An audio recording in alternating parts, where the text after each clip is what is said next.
তোমাদের সাথে শেয়ার করলাম উপোস থাকলে ছাতু মাখা কিভাবে মাখাবে তার একটা রেসিপি ছাতু মাখার।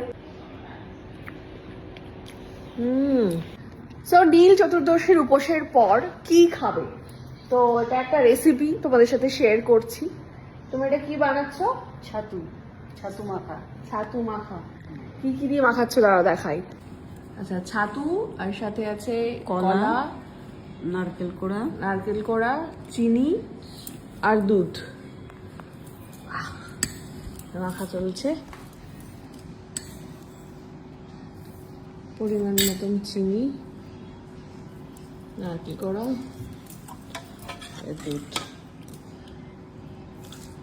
ওহো, তোমরা উপোস করে কে কি খাচ্ছ, কি রেসিপি খাচ্ছ অবশ্যই শেয়ার করো। তো তোমরা চাইলে কিন্তু এই রেসিপিটাও বানিয়ে খেতে পারো, মানে সাবু মাখাও হবে, ওটা রাতের জন্য। এখন দুপুরে এইটা তৈরি হচ্ছে, এখন ছাতু মাখা। আমার তো দারুণ লাগে এই সমস্ত পুজো টুজোর মধ্যে এই ধরনের খাবার। তোমাদের কাদের পছন্দের খাবার বলো দিল। এই রেডি হয়ে গেছে ছাতু মাখা, এবার ডিস্ট্রিবিউট হচ্ছে। কি সুন্দর ক্ষীর ক্ষীর দেখতে লাগছে, এটা ছাতু মাখা কম ক্ষীর মনে হচ্ছে। তো চলো এবারে টেস্ট করা যাক কিরকম খেতে হয়েছে।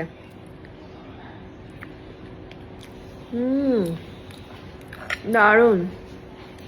তো তোমাদের সাথে শেয়ার করলাম উপোস থাকলে ছাতু মাখা কিভাবে মাখাবে তার একটা রেসিপি ছাতু মাখার। তোমরা কারা কারা এইভাবে ছাতু মাখো বা আর কি কি করো সেটা অবশ্যই কমেন্ট করে জানিও। দারুণ করা। দেখিনি বাড়ির বাকিরা কিভাবে এটা এনজয় করছে, তা চলো দেখে নিই। ভাগ করে দিয়ে যেটাই মাখিয়েছি সেটাই নিয়ে বসে গেছে।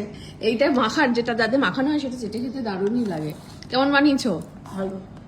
ভালোই বানিয়েছে। তো এখন খাওয়া যাক। এই ঘরে বসে মানে দিদি আর জামাইবু না কি হবে, হ্যাঁ দিদি আর বোনের জামাই দুইজনে বসে এখানে কি খাচ্ছ তোমরা?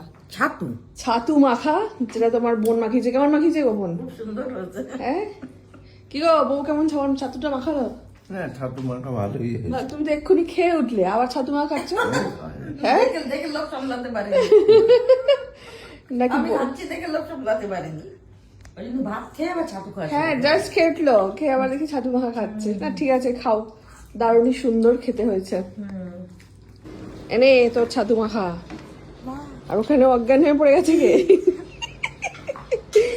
আমাদের যিনি মানে কাজ করে দিদি, ওরকম মাথা ঘুরে পড়ে গেছে না শুয়েছে ভাবে।